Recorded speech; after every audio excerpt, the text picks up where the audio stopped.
Hello, everyone. This is the Housing Subcommittee meeting. I'd like to call the meeting to order, please. Mr. Clerk, roll call, please. Council Yum. Here. Council Chow. Here. Council Getchia. Here. 3 present. Thank you, Mr. Clerk. Tonight we are discussing about the Affordable Housing Trust.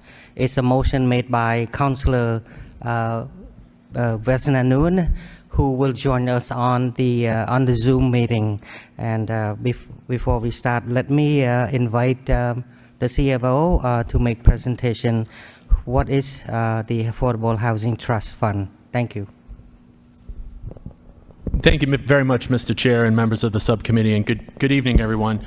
We've prepared a brief presentation with some background information. Joining me tonight is Mr. Austin Ball, the city's deputy CFO, and Ms. Giovanni Baez-Rose, the assistant city manager and director of DPD. We're very excited to present some information in what the administration sees as perhaps a mechanism to achieve some of the goals laid forward in the master plan as it relates to housing. And so we'll begin, and I'll let Ms. Baez-Rose comment a little bit about the master plan on some of the goals that were included in the draft plan. The council received a brief presentation of the plan, which is then going through a formal process to adopt the master plan. But part of it, and this is a selection from the plan that's on the screen before you, includes our goal of housing. And specifically, in the executive summary of the plan, the goal for the city of Lowell was to produce 800 new affordable housing units by 2040. Some of the goals listed here: plan for equitable and accessible growth, develop homes for all, increase housing quality, eliminate homelessness and reduce housing insecurity, provide housing options for households that make very low incomes, expand and create new opportunities for affordable home ownership, and then finally to ensure fair housing policies and practices. So specifically as it relates to number 6 on that list, the Affordable Housing Trust Fund may be a way to achieve that by the city. Mr. Ball, if you'll advance the slide, please. And Ms. Baez-Rose, if you want to comment on the master plan. Sure. So, I think in general, one of the things that we heard throughout the master planning process, we were simultaneously doing a master planning process and working with NIMCOG on a housing production plan, which essentially will help identify Lowell create opportunities for the creation of new housing. And so the goal of creating net new units just in general for housing is an important one that we heard throughout the planning process, but certainly the affordability for people within the community was also a top priority with housing. And so we're looking at all different ways to try to figure out how to build more housing. One of the mechanisms, of course, is to utilize some of the HUD entitlement funds that we have access through, home and CDBG, for example, which we do use to support a lot of projects.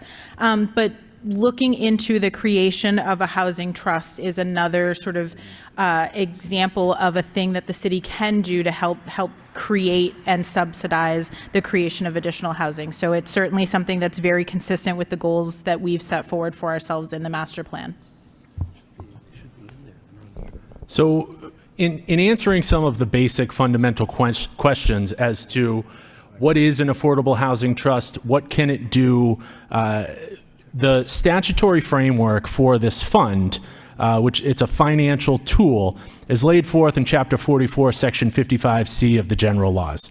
So for many years, communities, by virtue of special legislation, through petitioning the legislature, cities like Cambridge had established funds, affordable housing trust funds, by design. However, as the need began to grow in the state, the legislature enacted sort of a primary gateway by which municipalities can adopt the standard framework for establishing one of these funds without the need for special legislation. And so the the legislative process to adopt this would be for the council to accept the provisions of Chapter 44, Section 55C, which would establish a housing trust. Now, that is step one of the process.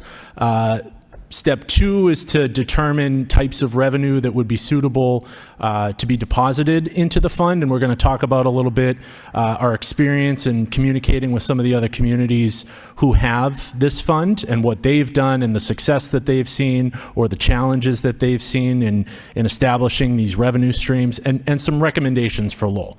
But backing up a little bit, a local housing trust allows municipalities to collect funds for affordable housing and segregate them out of the general municipal budget into a trust fund. So the background for this is, under the law, all receipts received by a municipality belong to the general fund. It's one of the basic concepts of municipal finance, unless there is some special law, special act, or provision that provides otherwise. So there are different types of funds allowed under the law, the housing trust fund being one. We have lots of special revenue funds. Sometimes we talk about stabilization funds, the rainy day fund. Those are other kinds of different special funds that municipalities have. But this one particularly is for housing, and communities can dedicate certain revenue streams into the fund for purposes to advance housing goals. So some of the examples of what a local affordable housing trust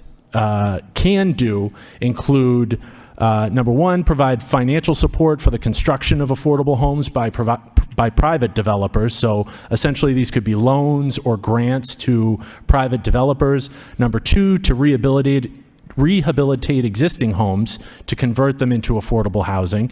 Number three, increase affordability in new housing development projects. Number four, create programs to assist low and moderate income home buyers. This would be something like the first-time home buyer program that the council is familiar with, and certainly the subcommittee. Could create programs to help low and moderate income families make health and safety repairs. This is similar to how the DPD runs the home program. Lead abatement would be an example of the type of work that would fall into this category, or the like. And then to educate and advocate to further affordable housing initiatives. So these are things that other communities are doing. And so over the course of the last several months, Ms. Baez, Rose, myself, Mr. Ball, we've been in touch with some of the directors of these programs in Somerville, in Cambridge, in Worcester, as well as in Westwood. And so we're going to talk a little bit about the experiences that have been shared with us in those communities. So we had a really great conversation with the director from the Somerville Affordable Housing Trust Fund, and he talked about the types of revenue streams that Somerville uses. So Somerville has had their Affordable Housing Trust for many years and has established an ordinance that they call a linkage ordinance, and that is the primary source of revenue for the Affordable Housing Trust. And what that is an ordinance was passed by their city council and through their legislative process that requires developers to pay a set amount per square footage of developed space into the Affordable Trust Fund. There are other nuances of the ordinance whereby when developers come before land use boards, if they have to meet certain requirements under the zoning code, the board can make a decision to, in lieu of meeting some of those requirements, to make a contribution, either in addition to or in lieu of those requirements, make a contribution into the trust fund. And then it is administered by a board of trustees, which is laid out in the trust documents when the fund is created. But that is one of their revenue sources. And one of the primary sources of revenue is this linkage ordinance. And it was $10 per square foot, but they've increased that. And we have a schedule at the end of the presentation on some of those fees. They told us, and I'll let Mr. Ball and Ms. Baez-Rose comment if I'm missing any of the commentary, but they all had very positive experience with the fund. They saw it as a valuable tool for advancing affordable housing in their communities and couldn't say enough good things about it, and recommended that Lowell at least consider this as an option because we share many of the same challenges as either gateway cities or as municipalities that are dense or are facing certain housing challenges. I'm not sure if I captured everything. Okay. So I'll try to wrap it up here, but I think it's an important note. Obviously, I think this is important as the CFO, but the funding sources for the Affordable Trust in those various communities, they really run the gamut. So I mentioned the linkage ordinance, and that's something that we could contemplate here and have the law department put together a draft if the subcommittee and the council were so inclined. In the city of Worcester, they used a large portion of their ARPA, American Rescue Plan Act funding, to essentially seed their affordable housing trust for many years. Now, the city of Worcester I don't know that this to be exactly true, but got one of the largest ARPA allocations in the state, and so they had a lot of money to allocate. And I think, I'm working off the top of my head, but maybe the number was like $70 million into the trust. Another one of the common themes that we saw in these communities was the use of the Community Preservation Act. So one of the requirements under the Community Preservation Act statute, Chapter 44B of the general laws, is that certain categories must be spent of each year's allocation. So 10% has to go to open space, 10% to historic preservation, and then 10% for affordable housing. And so what many of the communities with an affordable housing trust have done is just to dedicate that stream into the affordable housing trust by vote of the Community Preservation Committee, et cetera. So the other revenue stream that we've seen is through donations. The city of Cambridge, they have inclusionary zoning, and so there is a calculation where developers have to pay a certain amount into their affordable housing trust fund. Cambridge is not exactly like Lowell, but oftentimes we bring them up as an example. And then also listed on the slide here is the schedule that I referenced, where today it is $22.91 per square foot that goes into the Affordable Housing Trust Fund in Somerville. And so that's a very brief summary of the research that's been conducted by the administration. We'd be happy to answer any questions or provide any further information at a later date as the subcommittee sees fit. Thank you very much, Mr. Chairman. Thank you, Mr. CFO. My colleagues, any question? Before that, I'd like to recognize our City Manager, Tom Golden's in the chamber. Councillor Chow. Thank you, Mr. Chairman, and thank you to the CFO for the presentation on the ideas behind the Affordable Housing Trust Fund. Just to be clear, so this is a financial tool to segregate, to take funding from the general fund and put it into one portfolio called the trust fund, the housing trust fund. And if we don't do this, the money, the goals, the vision that we have for affordable housing in the future, it would have to be drawn from the existing general fund, so to speak. And that is generally funded by CDBG money. Is that correct?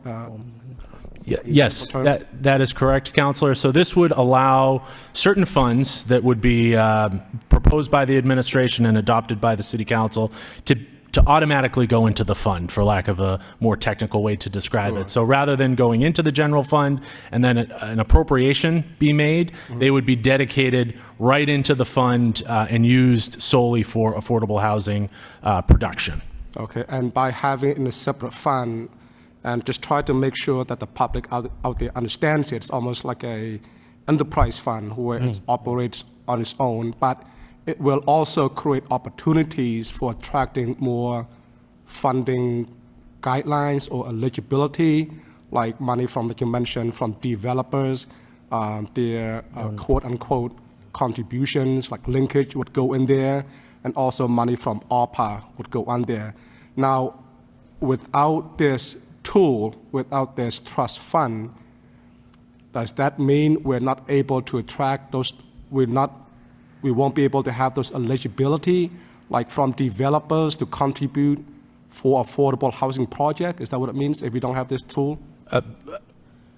I would address that question by, the city has been successful through the DPD in securing grants to try to encourage development over the years, whether it's the MassWorks grant program, certain federal entitlement grants that the city has allocated through CDBG or HOME or the like. Those are sources that are currently used, but I do believe, in my professional opinion, that having this kind of a fund as an additional tool for the DPD and for the city will help boost those efforts. Okay, that's all I have. The question, Mr. Chairman. Thank you. Councillor, Kuchia, you have any? Thank you, Chairman Yam. Currently, how many units of affordable housing are built each year over the last 5 years? What were the numbers? Do we have a number on how many have been actually done over the last 5 years? We have that number of affordable housing that's been subsidized by the city. I don't have it with me today, but that's absolutely something we can look up. Not even subsidized, just put into the supply that we have in the city. How many units are out there? Do we know that over that 5-year period? We could look up both projects we've funded and also any projects that pulled permits and what they were developing to get that number for sure. How did we come up with the 800 number over the next 16 years? Yeah, it was through the process of just trying to understand with the MBTA zoning, the recommended changes for that, how many units theoretically that would open up based on, in addition to how many units just annually we've been seeing, and then taking into account the percentage of people in Lowell right now that are saying that are rent burdened, and so trying to come up with a number that would ease the tension of the rent burden. Yeah, so for me, when I look at these numbers, I'm looking for hard numbers saying, okay, this year, over the last 5 years, we created 35, 35, 35. So we're looking to increase, and this would be a way to increase. Because if I'm already at 50, then I don't really need this fund because I'm already getting 50. And why would we strap people to these things? Because at the end of the day, what's going to happen is we're not really creating jobs in our city that are overly paying if we have people in these positions, or job skills to actually get to that market. So the disposable income in the city is going in a different direction. Then yes, we can grab a certain amount, but we start telling developers, okay, you need to put aside this number. For Cambridge, it's very easy. You're talking a total different market, total different rent, the lumber in Cambridge costs the same exact money as the lumber in Lowell, Massachusetts. But you can get a lot more money on your rental, so you can offset those funds that way. So that's a concern to me when you start looking at that. And then we're pulling money from the taxpayers who are already in a certain way because they're just going to increase anyway. If they have to take money out of this and go up 10% on their buildable cost, it's getting shared. And it's getting shared to the people who are coming in. One group's going to pay more, and the other group's going to be subsidized by it because the other units have to go up in order to afford to lower the cost on others. It's just economics 101. You can't build like this. So that's my question is, as we keep doing this, are we pushing people out of the market and they're saying, okay, you know what? This isn't even marketable for us because you're taking their profits and sharing. We're watching it with the Lapome thing. You're watching him say, okay, now I got you, so here we come, and you know what? The cost of everything went up. I can make more money down the street, so I can't afford this project. So when I look at these, that's why the raw data is important to me. How many do we currently build without having this, and what are the goals going forward? So if there's been 50 built, why do I need to do this? And if you look at it over the next 16 years, you're talking 50 a year. So we would have to start today to get to that 50. But if we're already at 55, why do I need to do this? I'm not against any of it. I'm just think that we can't keep pulling costs from one and taking it away from them to give to the others when we can actually try to create jobs and skills like Link's going to do. If you think Link is going to reduce the rentals in this city, I'll sell you some of the land. Because it's not. If what they're saying to us right now is that we want to build a technology center and we want all these things, people are going to make more money and they're going to be bartering over, that's what happened in Boston. You're going to be bartering over property. So I think that this is something to start looking at as we're doing. But at the end of the day, I don't know how you're going to manage this and pull people in afterwards, because if I'm a builder, I'm telling you, here's your $10, but I'm not even going affordable. I'm going to build what I want to build, and I'm going to rent it at the rate I want to rent it at, and I don't really care what any of you people think. That's just my opinion. If I can make more money, I'm not going affordable. That's what investing is. So that's just my thoughts on the whole thing. I think we need raw numbers and real numbers saying, okay, here's the affordable, here's where we're going. You have a technical school here, you have all of these advanced education places here, you have a high school, you have people who are going to make money, and we want them to stay here in a community, and how do we base that in? That's the whole piece. Thank you. Thank you, Councillor. I do have a few questions regarding the Affordable Housing Trust Fund. I did look at I did Google about it when Councillor Nguyen brought it up, and my first question was, what's the difference between that and the CPA fund that we already have? And Mr. CFO, you touch upon that 10% will be for affordable housing. That fund will then go to the Affordable Housing Trust Fund to produce more affordable housing unit. And I understand that. And through my search, I thought it was a HUD program, Affordable Housing Trust. It's a HUD program that the HUD will then channel it to the state, and the state then will contribute a certain portion to local cities and towns that has the Affordable Housing Trust. Is that how it works? But what you explained to me is a bit different. That means the homeowner, the builder, contribute to the pot of money to the fund instead of coming from the state and federal, in addition to the CPA portion of the fund. If I may address that, Mr. Chairman. Yes. Yeah. So the Affordable Housing Trust would be a city account of sorts. It would be in the city treasury. The funds from the fees or from the Community Preservation Act would be collected in the fund. It's I suppose, an important distinction that the Community Preservation Act percentage for affordable housing is 10%, which for Lowell is about $95,000 a year.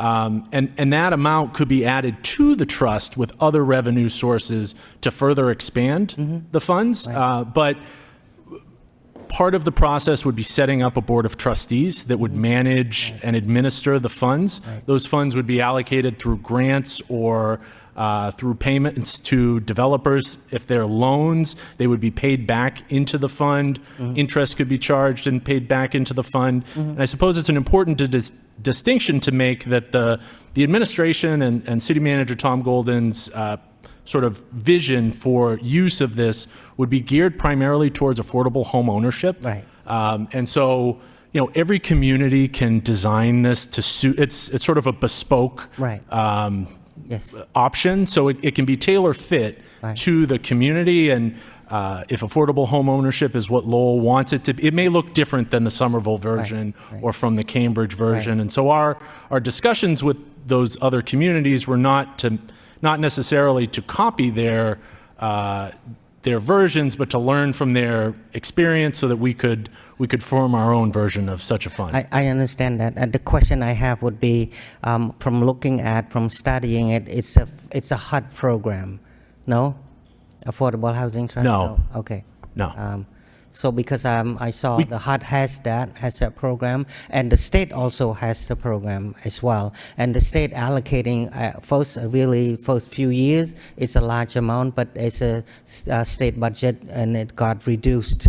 I could email you what I read, so it would be something else, but maybe misinterpret. But now that's not the point. The point here is that this council is pushing for affordable housing ownership. You know, ownership is what this council and this subcommittee wants, because we want to help our residents to build the generational wealth. We don't want to just focus on the rent and the rent. So any portion of the affordable housing unit, this council would like to see a certain portion would be allocated for home ownership, so that just like the acre crossing, 32 unit will be affordable housing. And if more people want wants it, and it go by the lottery and things like that. And the Suffolk place will come up, and that will be another 33 units, all home ownership. That's what we are looking for. The next thing is the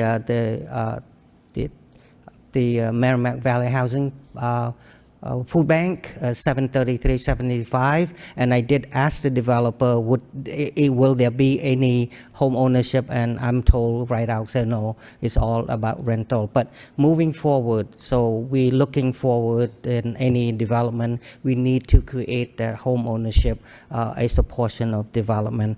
And now, to move forward, how can we, do you want us to make a motion to set this, to go ahead to create this affordable housing trust by adopting the Chapter 44, Section 54C?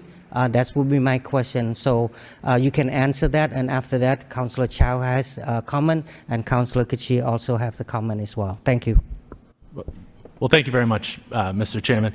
The recommendation from the administration would be to move forward with establishing such a trust, and that is a fairly straightforward process whereby I would recommend the subcommittee make a motion to recommend to the full body that the law department prepare the necessary vote to establish such a fund.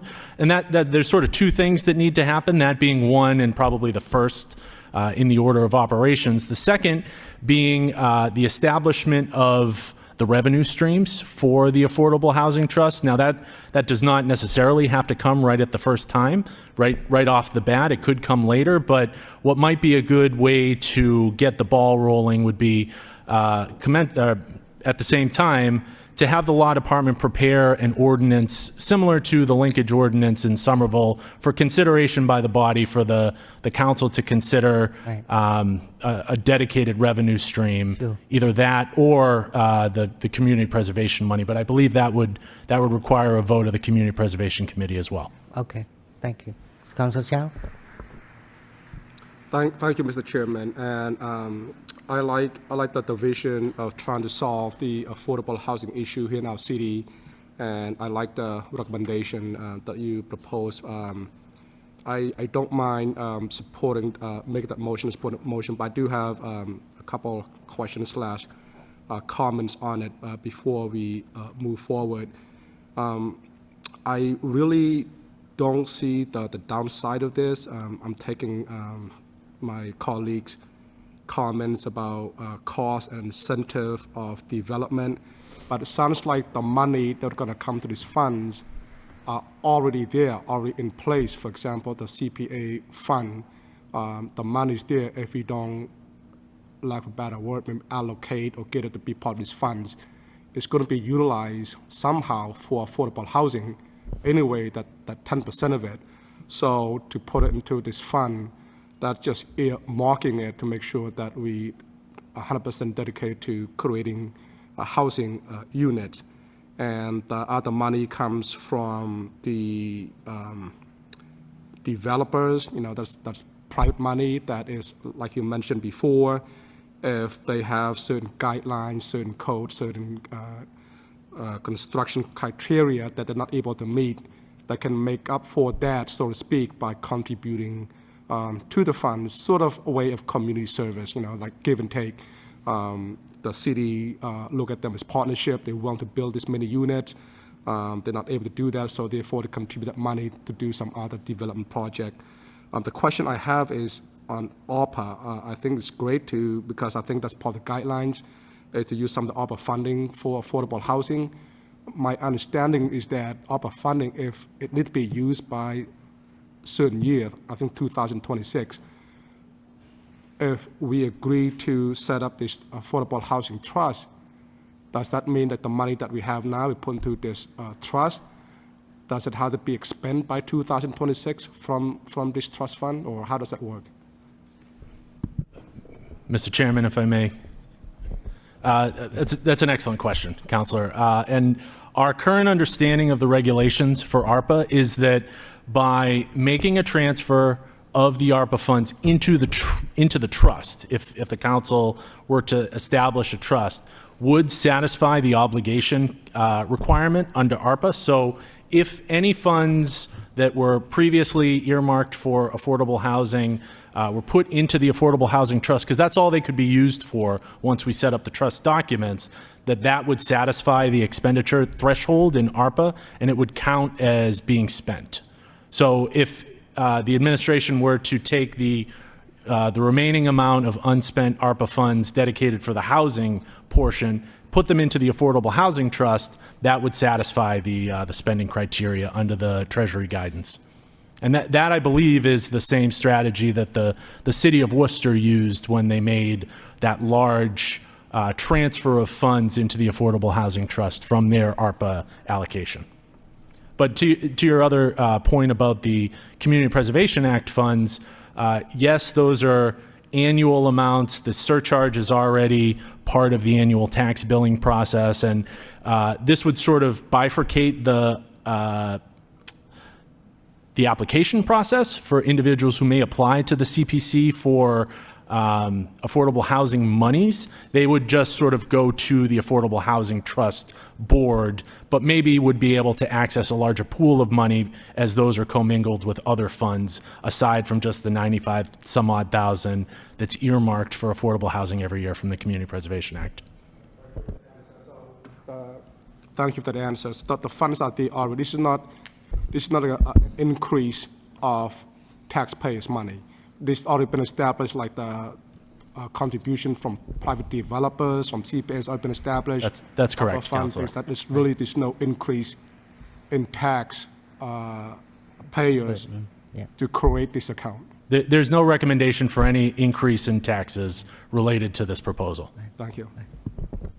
Councilor Chair? Just to clarify something, if the costs go up for a contractor, it will be passed on to the taxpayer. Any way you look at that. I don't care how we want to do smokes and mirrors or say anything like that, but at the end of the day, that's the truth. When you look at, we compare Somerville. Somerville's average rental is $31.21 for 688 square feet. So it's $4.54 per square foot. They need affordable housing. It went through the roof through the years down there. When you look at Cambridge, $36.14 for 819 square feet, $4.41 per square foot. You look at Westwood, $28.28 for 944, $3. And then you look at Lowell, $21.50 for 883 square feet, $243. So as we push the envelope going that way, and again, I don't have enough information even to vote on this because I don't even know how many affordable units even going out each year. You're asking me to do something without any information on it and just say, okay, go this way. If there's already more than 50 a year being produced without doing this, and people are following guidelines and following these things, why would we want to circumvent the guidelines and pass it on the other way when it's working?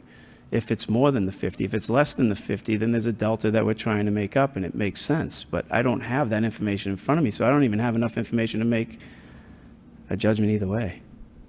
That's all I'm saying to you, is to make a judgment based off of one meeting and say, okay, yeah, we're going to pass this thing because Cambridge, Somerville, Worcester, and Westwood did it, doesn't mean that our dynamics as it has changed. We haven't seen it yet coming out of the COVID stuff, and we're listening to developers and developments why we would do this yet. So I just need more information to say yes or no, or how are we going with it. And the data suggests, yeah, Somerville, I can see how you need affordable housing down there, Cambridge. But again, if I'm a developer, I don't really care about the 10% piece. I'm just going to pay it and then keep my profits. Councilor Chow? Thank you, Mr. Chairman. There's no really a time frame or rush to move this forward. I think to Councilor Gitcher's point, I think to get that data, how many units, I mean, I think it'd be, this is a small subcommittee. We sort of have to work together and collaborate. If a missing data like this that is requested by one of the members for all of us to make an informed decision, Right. Could we get that decision sometime soon? And it's up to Mr. Chairman to convene to discuss this further once we get the requested data. Right. Thank you, Councillor. my understanding, my takes on it is that we're not making the decision to create this, but we just make a motion to allow the law department to come up with the draft so that we can pass it out to the entire bodies, and then the entire bodies at the time will receive hard data, as Councillor Kitchir mentioned, and then if the full body feel that it's not, like Councillor Kitchir said, we already produced 50, why we need it, then they can vote up or down, you know. So my understanding is just that we agree to have the law department create create these, the ordinance, and then present it to the whole body. The whole body take a look along with the hard data that Councillor Kitchir was looking, and then if the whole body said it's not feasible, it's not enough, we don't need it, we're already producing it, why bother, why waste time? So the body can vote up and down. Thank you. And maybe Councillor Kitchir?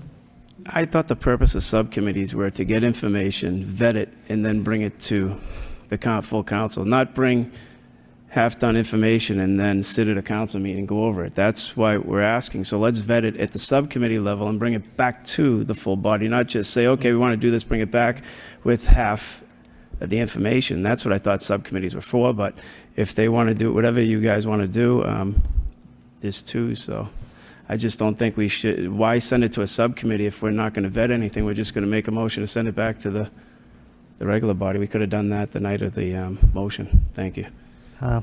Councillor Chow? When can we get that data? Can we? It should be pretty quick. I mean, it's just a matter of looking at information we already have. Okay. All right. So Councilor Yem, I think Councilor Noon is looking to speak. all right. Councillor Noon? Thank you, Mr. Chairman. Can you hear me, Mr. Chairman? Yes, we can hear you well. Thank you, Mr. Chairman, for hosting this meeting, and thank you to members, particularly the CFO, Connor Baldwin, and Assistant City Managers, Giovanni Rose. So look, this council and previous council have been talking about affordable housing for some time. This is just one of many ways to help streamline that process. So if you're talking about affordable housing trust fund, this is not a new concept. If Mr. Baldwin just mentioned that this was passed 2005. This law simplified the process of establishing a local housing trust fund. And this council can do that. If this council want to wait for the data, that's fine. You know, from how many affordable housing being built each year.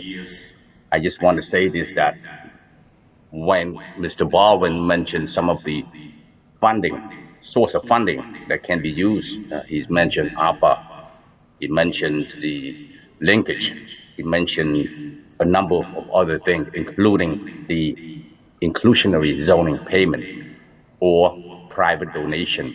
We don't need to use all those. We don't need to follow. We can create our own. We can say this is a source of funding. We're going to be, you know, directed to this Affordable Housing Trust Committee. I think you all said it, ARPA. Like it or not, I mean, not ARPA, CPA, Community Preservation Act, Mr. Chairman. I mean, when we started, this is a new revenue, really, for the city. Over the years, since 2019, we raised over $4 million to use for other things, including, as Connors mentioned, 10% for affordable housing. We can use that 10, we can direct that 10% of from CPA to the Affordable Housing Trust Fund. We can look at inclusionary zoning payment in lieu of building the unit that is affordable. Now you pay in lieu of that, and or maybe a tax title sale, and so many other ways that the council can direct and can make a decision as a whole to say, okay, this is a source of funding we're going to put into this trust committee. You know, we don't have to use ARPA. We don't have to use a number of things, but there's a couple in place already, as Councillor Chow indicated. CPA 10% already. So I think this is just one of many ways to help us increase more affordable housing. I don't think we have enough at this point. I know that as recent as the last council meeting, my colleague, Councillor Robinson, has filed a motion to want to find way to increase more affordable housing. So look, as directors of DPD, Assistant City Manager, Giovanni Byros can get those data for Councillor Gachia, and as well as some of the idea as to what some of the source of funding that can be used. That way, council as a whole can have data in front of them, number in front of them to make the decision if that's what council wanted. I mean, I'll leave it up to, but I'm glad, I'm excited. I'm excited that we're looking at this, talking about this, seriously talking about this, and hopefully creating the Affordable Trust Fund. So thank you, Mr. Chairman. Thank you, the committee. Thank you, Councillor Noon. I'm also excited as well. At first, I thought it's like a duplication of CPA, but now I understand that let's separating the 10% from CPA into the Affordable Housing Trust Fund. Before we go on, let me recognize Councillor Rita Mercier in the chamber. Also, we have Ms. Lisa Golden from the Health Department and Ms. Fitzpatrick from the Homelessness Committee. Councillor Gachia has a quick follow-up questions, and I'd like to move. We have about 11 minutes, but let's Councillor Gachia. Through you, Mr. Chairman, to CFO Baldwin. How much money in opera do we have to set aside currently, or do we have any money? What is the number we're looking at? And along that line, I thought that we already allocated a certain portion of the ARPA into affordable housing.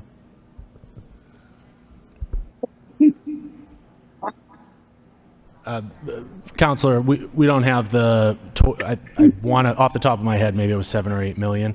But what I would suggest, if I may, these are really great questions, and we're really excited to be having this conversation, but there is additional information that seems to be needed. If I may respectfully request that you allow the administration to get that information, and perhaps rather than adjourning the meeting, we could just leave this open and come back with that information from the DPD and just continue this discussion. Maybe that would be a compromise that I would offer if it's amenable to the chair and the subcommittee. Yes, I agree that we will not end the meeting, but I would like to make a motion to continue this discussion after we received it. Second. Second. Okay. All in favor? Yeah. Okay. So we continue this discussion. We're not ending it. So we come back together after we have all of that information. Motion to adjourn. Motion to adjourn. Second. All right. Motion to adjourn. Thank you.